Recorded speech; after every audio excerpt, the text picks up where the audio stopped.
Hello শিক্ষার্থীরা, তোমরা কেমন আছো? আশা করি তোমরা সবাই ভালো আছো। এখন তোমাদের জন্য আবার একটা নতুন ভিডিও নিয়ে চলে এসেছি আজকে, বিশেষ করে দশম শ্রেণীর ছাত্রছাত্রীদের জন্য। আজকে আমি দশম শ্রেণীর ভূগোলের দ্বিতীয় অধ্যায় বায়ুমণ্ডলের ধারণা, উপাদান ও স্তরবিন্যাস, এই অধ্যায় থেকে কিছু গুরুত্বপূর্ণ 1 নম্বর এবং 2 নম্বরের প্রশ্ন উত্তর এই ভিডিওতে আমি আলোচনা করব। তো ভিডিওটা কেউ স্কিপ করবে না, শেষ অবধি দেখবে। আর আমার চ্যানেলে যদি নতুন হয়ে থাকো, চ্যানেলটি সাবস্ক্রাইব করে পাশে থাকা বেল আইকন প্রেস করে রাখবে। এরকম ইনফরমেটিভ এবং সাজেস্টিভ ভিডিও পোস্ট করার সাথে সাথে সর্বপ্রথম তোমাদের কাছে নোটিফিকেশনটি পৌঁছায়। তো চলো ভিডিওটি শুরু করছি। আজকের প্রথম প্রশ্ন, বায়ুমণ্ডলের প্রধান নিষ্ক্রিয় গ্যাস কোনটি? আর্গন। পরের প্রশ্ন আছে, বায়ুমণ্ডল কোন স্তরে মেঘ, ঝড়, বৃষ্টি সৃষ্টি হয়? ট্রপোস্ফিয়ারে। পরের প্রশ্ন আছে, বায়ুমণ্ডলের কোন স্তরকে প্রাকৃতিক সৌরপর্দা বলে? ওজোন স্তরকে।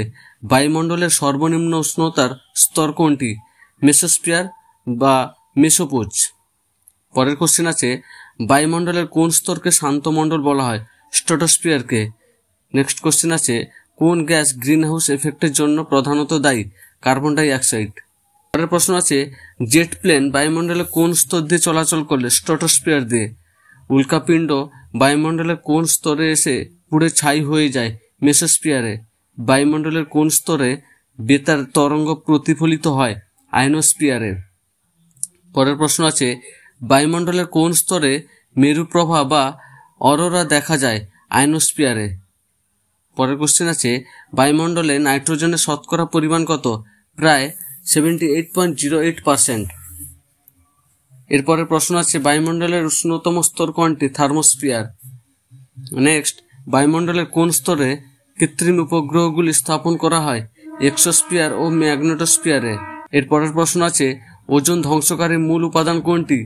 ক্লোরোফ্লুরোকার্বন। নেক্সট কোশ্চেন আছে, বায়ুমণ্ডলে অক্সিজেনের শতকরা পরিমাণ কত? প্রায় 20.94%। বায়ুমণ্ডলের কোন উপাদানটি তাপ শোষণ ও বিকিরণে গুরুত্বপূর্ণ ভূমিকা নেয়? জলীয় বাষ্প। পরের কোশ্চেন আছে, থার্মোস্ফিয়ারের সর্বোচ্চ স্তর কোনটি? মেসোস্ফিয়ার। এরপরে বায়ুমণ্ডলের গ্যাসীয় উপাদানগুলির মধ্যে দ্বিতীয় স্থানাধিকারী গ্যাস কোনটি? অক্সিজেন। স্ট্র্যাটোস্ফিয়ারের অন্য নাম কি? ওজোনোস্ফিয়ার। বায়ুমণ্ডলের কোন স্তরটি উষ্ণতা বৃদ্ধির হার সর্বাধিক? থার্মোস্ফিয়ারে। বায়ুমণ্ডলের কোন স্তরে চাপ প্রায় থাকে না? এক্সোস্ফিয়ারে। বায়ুমণ্ডলের মোট ভরের প্রায় 75% কোন স্তরে থাকে? ট্রপোস্ফিয়ারে। গ্রিনহাউস গ্যাসগুলির মধ্যে মিথেনের প্রধান উৎস কি? ধানক্ষেত ও পচনশীল আবর্জনা। এরপর কোশ্চেন আছে, কোন অঞ্চলে ট্রপোপোজের উচ্চতা সর্বাধিক? নিরক্ষীয় অঞ্চলে। বায়ুমণ্ডলে জলীয় বাষ্পের প্রধান উৎস কি? সমুদ্র, নদী, জলাশয় থেকে বাষ্পীভবন। ওজোন স্তর পরিমাপের একক কি? ডবসন একক। সিএফসির একটি উৎস লেখো। ফ্রিজ বা এয়ার কন্ডিশনার। বায়ুমণ্ডল থেকে তাপ বিকিরণকে কি বলে? বহির্গামী সৌর বিকিরণ বা পার্থিব বিকিরণ। বায়ুর প্রধান উপাদান কি? নাইট্রোজেন। কোন গ্যাসটি তাপমাত্রার বিপরীত আচরণ করে? Ozone gas. বায়ুমণ্ডলের কোন স্তরকে বিষম মণ্ডল বলা হয়? হেটেরোস্ফিয়ারকে। তো এই ছিল কিছু 1 নম্বরের গুরুত্বপূর্ণ প্রশ্ন উত্তর। তোমাদের ভিডিওটি কেমন লাগছে তোমরা অবশ্যই কমেন্ট করে জানাবে। আর তোমরা এই প্রশ্নগুলো যদি এখন থেকে রেডি করে নাও, তাহলে তোমাদের আর মাধ্যমিক পরীক্ষার 2026 এবং 25 যে টেস্ট পরীক্ষা রয়েছে, আর তোমাদের নতুন করে এই অধ্যায় থেকে শর্ট প্রশ্নের জন্য এখন থেকে যদি প্রস্তুতি নিয়ে নাও, এখন আর তোমাদের কোনো সমস্যায় পড়তে হবে না। এরপরে আমি কিছু 2 নম্বরের প্রশ্ন উত্তর নিয়ে আলোচনা করব। তো তোমরা ভিডিওটি শেষ অবধি দেখো। আর আমি অনুরোধ করব, যদি তোমরা আমার চ্যানেলে নতুন হয়ে থাকো, চ্যানেলটি সাবস্ক্রাইব করে পাশে থাকা বেল আইকন প্রেস করে রাখবে, যাতে এরকম ইনফরমেটিভ এবং সাজেস্টিভ ভিডিও পোস্ট করার সাথে সাথে সর্বপ্রথম তোমাদের কাছে নোটিফিকেশনটি পৌঁছায়। 2 নম্বরের মধ্যে গুরুত্বপূর্ণ প্রথম প্রশ্ন হচ্ছে, ট্রপোপোজ কি? ট্রপোস্ফিয়ার ও স্ট্র্যাটোস্ফিয়ারের মধ্যবর্তী একটি পাতলা ও বিচ্ছিন্নতাকারী স্তর হল ট্রপোপোজ। এই স্তরের উচ্চতা বৃদ্ধির সঙ্গে উষ্ণতার পরিবর্তন হয় না, অর্থাৎ উষ্ণতা প্রায় একই থাকে। এই স্তরটি ট্রপোস্ফিয়ারের সমস্ত ঝড়, বৃষ্টি, মেঘ ইত্যাদি ঘটনাকে স্ট্র্যাটোস্ফিয়ারে যেতে বাধা দেয়। এরপরে কোশ্চেন আছে, অ্যারোসোল কি? বায়ুমণ্ডলে ভাসমান ধূলিকণা, লবণকণা, ছাই, পরাগরেণু প্রভৃতি অতি সূক্ষ্ম, কঠিন ও তরল কণাকে একত্রে অ্যারোসল বলে। অ্যারোসল সূর্যরশ্মির শোষণ, প্রতিফলন ও বিচ্ছুরণে সাহায্য করে, ফলে গোধূলি ও উষার সৃষ্টি হয়। এছাড়া এই কণাগুলি আর্দ্রতাগ্রাহী কণা হিসেবে মেঘ ও বৃষ্টি সৃষ্টিতে সহায়তা করে। এরপরের কোশ্চেন আছে, গ্রিনহাউস গ্যাস বলতে কি বোঝায়? যে সমস্ত গ্যাস পৃথিবীর বিকিরিত দৈর্ঘ্য তরঙ্গ বিশিষ্ট তাপ শোষণ করে বায়ুমণ্ডলের উষ্ণতা বৃদ্ধি করে তাদের গ্রিনহাউস গ্যাস বলে। এদের প্রভাবে বায়ুমণ্ডলের উষ্ণতা ক্রমশ বেড়ে যাওয়ায় গ্রিনহাউস প্রভাব সৃষ্টি হয়। উদাহরণ কার্বন ডাই অক্সাইড, জলীয় বাষ্প ইত্যাদি। এরপরের প্রশ্ন আছে, স্ট্র্যাটোস্ফিয়ারকে কেন শান্ত মণ্ডল বলা হয়? স্ট্র্যাটোস্ফিয়ারে ঝড়, বৃষ্টি, মেঘ সৃষ্টি হয় না এবং জলীয় বাষ্প ও ধূলিকণা প্রায় অনুপস্থিত থাকায় আবহাওয়া শান্ত থাকে। বায়ুমণ্ডলের এই স্তরকে উলম্ব দিকে বায়ুপ্রবাহ বা পরিচলন স্রোত দেখা যায় না বলে একে শান্ত মণ্ডল বলা হয়। এই স্তরের মধ্যে জেট বিমান সহজে চলাচল করতে পারে। এরপরের প্রশ্ন আছে, হোমোস্ফিয়ার ও হেটেরোস্ফিয়ারের মধ্যে পার্থক্য কি? হোমোস্ফিয়ার ভূপৃষ্ঠ থেকে প্রায় 90 কিলোমিটার উচ্চতা পর্যন্ত বায়ুমণ্ডলের যে অংশে উপাদান গ্যাসগুলির রাসায়নিক গঠন ও অনুপাত প্রায় একই থাকে তাকে হোমোস্ফিয়ার বলে। আর হেটেরোস্ফিয়ার হচ্ছে 90 কিমির উপর থেকে বায়ুমণ্ডলের যে অংশে গ্যাসীয় উপাদানগুলির অনুপাত ও ঘনত্ব উচ্চতা বৃদ্ধির সঙ্গে সঙ্গে দ্রুত পরিবর্তিত হয় এবং তারা বিভিন্ন স্তরে সজ্জিত থাকে তাকে হেটেরোস্ফিয়ার বলে। পরের প্রশ্ন আছে, ওজোন স্তর ধ্বংসের দুটি ক্ষতিকারক প্রভাব লেখো। এক হচ্ছে মানুষের ক্ষতি।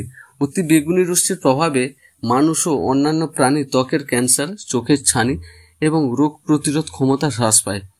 আর উদ্ভিদ ও পরিবেশের ক্ষতি ক্ষেত্রে সালোক সংশ্লেষের হার কমে যায়, ফলে কৃষি উৎপাদনে ক্ষতি হয় এবং বাস্তুতন্ত্রের ভারসাম্য নষ্ট হয়। নেক্সট কোশ্চেন আছে, ট্রপোস্ফিয়ারের দুটি বৈশিষ্ট্য লেখো।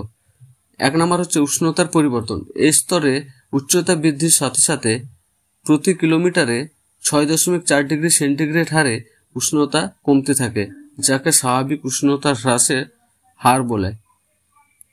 এরপরে আবহাওয়ার স্তর। বায়ুমণ্ডলের এই স্তরেই ঝড়, বৃষ্টি, মেঘ, বজ্রপাত ইত্যাদি সমস্ত আবহাওয়ার ঘটনাগুলি ঘটে থাকে। নেক্সট কোশ্চেন আছে, মেসোস্ফিয়ারের দুটি বৈশিষ্ট্য লেখো। এই স্তরে উচ্চতা বাড়ার সাথে সাথে উষ্ণতা কমতে থাকে এবং মেসোপজের গিয়ে উষ্ণতা হয়।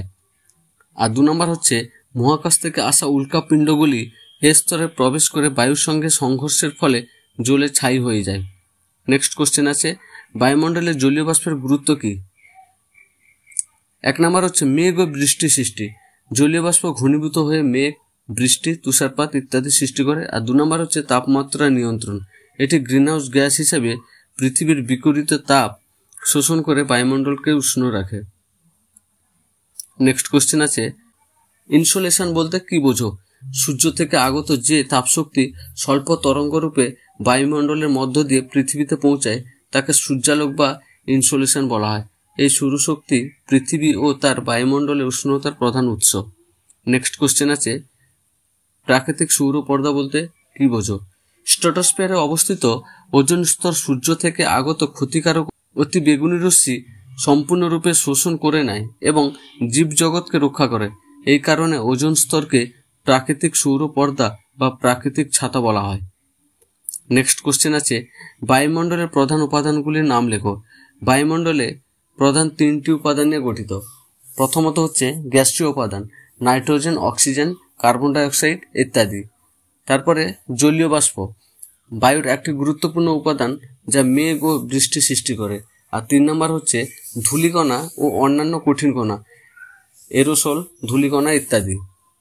এরপরের প্রশ্ন আছে, সমুষ্ণমণ্ডল কি? বায়ুমণ্ডলের যে স্তরে উচ্চতা বৃদ্ধির সঙ্গে উষ্ণতার পরিবর্তন হয় না, উষ্ণতা একই থাকে, এই স্তরকে সমুষ্ণমণ্ডল বলে। স্ট্র্যাটোপোজ ও ট্রপোপোজ হলো এমন সমুষ্ণ স্তরের উদাহরণ।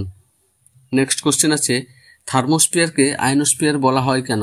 থার্মোস্ফিয়ারে 60 কিমি থেকে 400 কিমি উচ্চতা পর্যন্ত অংশে অতি বেগুনি ও এক্স রশ্মির প্রভাবে গ্যাসীয় অণু ও পরমাণুগুলি আয়ন বা তড়িৎ যুক্ত কণায় পরিণত হয়, তাই এই স্তরকে আয়নোস্ফিয়ার বলা হয়। যা বেতার তরঙ্গ প্রতিফলনে সাহায্য করে।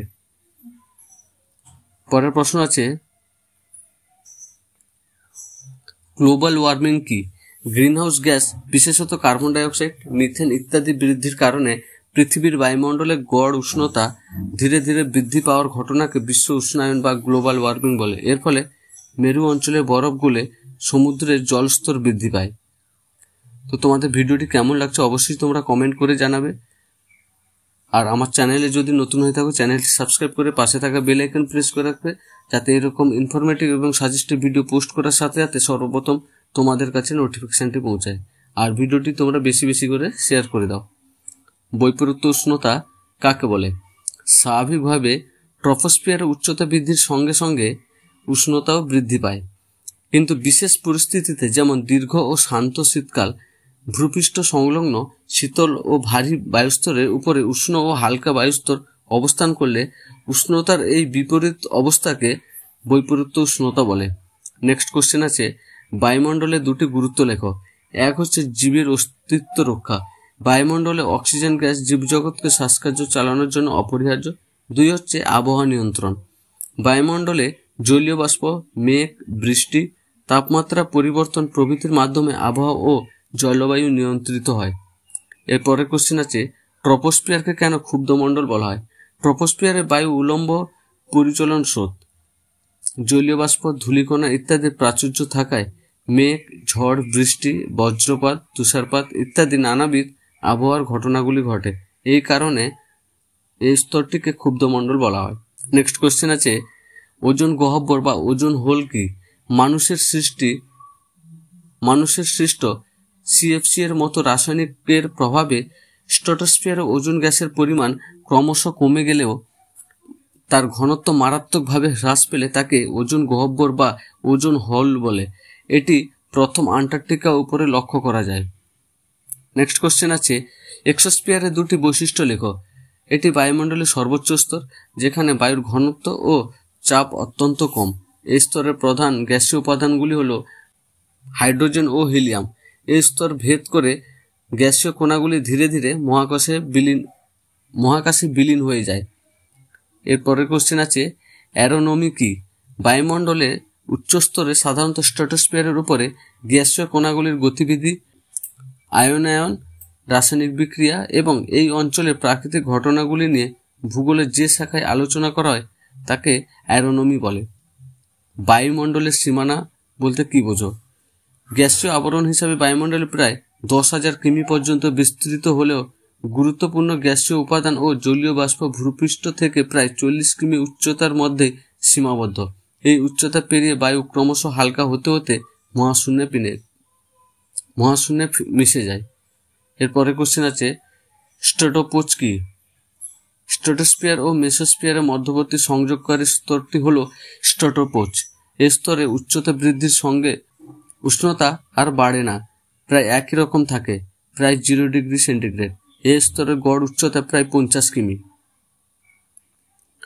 নেক্সট কোশ্চেন আছে, বায়ুমণ্ডলে ধূলিকণা দুটি ভূমিকা লেখো। এক হচ্ছে সূর্যরশ্মি বিচ্ছুরণ। ধূলিকণা সূর্যরশ্মি শোষণ, প্রতিফলন ও বিচ্ছুরণ করে আকাশকে নীল দেখায় এবং গোধূলি ও উষার সৃষ্টি হয়। এরপরে আছে ঘনীভবন। ধূলিকণাগুলি আর্দ্রতাগ্রাহী নিউক্লিয়াস হিসেবে কাজ করে, যার উপর জলীয় বাষ্প ঘনীভূত হয়ে মেঘ ও কুয়াশা তৈরি করে। নেক্সট কোশ্চেন আছে, গ্যাসীয় উপাদান অনুসারে বায়ুমণ্ডলের বিভাগগুলি কি কি? উপাদানের স্থিতিশীলতা ও সমতা অনুসারে বায়ুমণ্ডলকে দুটি ভাগে ভাগ করা যায়। এক হচ্ছে হোমোস্ফিয়ার বা সমমণ্ডল, যেখানে গ্যাসীয় উপাদানগুলির অনুপাত স্থির থাকে। দুই হচ্ছে হেটেরোস্ফিয়ার বা বিষমমণ্ডল, যেখানে গ্যাসীয় উপাদানগুলির অনুপাত পরিবর্তিত হয়। তো এই ছিল আজকের ভিডিওটি তোমাদের কেমন লাগলো অবশ্যই তোমরা কমেন্ট করে জানাবে। আর এরকম যদি তোমরা অন্য কোনো সাবজেক্টের এরকম সাজেশন নোটস যদি প্রয়োজন হয় তোমাদের, তাহলে তোমরা অবশ্যই আমাকে কমেন্ট করবে। আমি তোমাদের ফ্রি অফ কস্টে নোট প্রোভাইড করব এবং তোমাদের জন্য এরকম সাজেশন টাইপ ভিডিও নিয়ে আসবো। তো তোমরা ভিডিওটি বেশি বেশি করে শেয়ার করে দিবে তোমার বন্ধুদের সাথে। আর আমার চ্যানেলে যদি নতুন হয়ে থাকো চ্যানেলটি সাবস্ক্রাইব করে পাশে থাকা বেল আইকন প্রেস করে রাখবে, যাতে এরকম ইনফরমেটিভ এবং সাজেস্টিভ ভিডিও পোস্ট করার সাথে সাথে সর্বপ্রথম তোমাদের কাছে নোটিফিকেশনটি পৌঁছায়। ভিডিওটি দেখার জন্য অসংখ্য ধন্যবাদ।